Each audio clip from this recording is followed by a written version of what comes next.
गलत काम कर रहा है उसका बेटा। आइन की किताबें खोली जाती रही हैं, ये आर्टिकल वो आर्टिकल, अपने गिरबान में जंग के बात करो, नहीं किया कुछ भी। जाती मुफादात की कानून साजी होती रही है यहां पे। जमाने के अंदाज बदले गए, नया राग है पर साज बदले गए।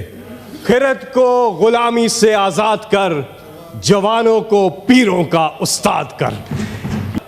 और मैं रजा रबानी साहब को एक बार फिर मुखातिब करके कहूंगा कि बिल्कुल रजा रबानी साहब, आप ये आइन की किताब खोलते रहे हैं, खोलते रहे हैं।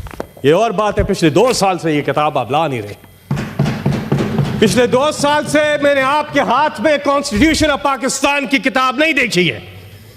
उससे पहले 4 साल लगातार मैंने आपके हाथ में ये किताब देखी है।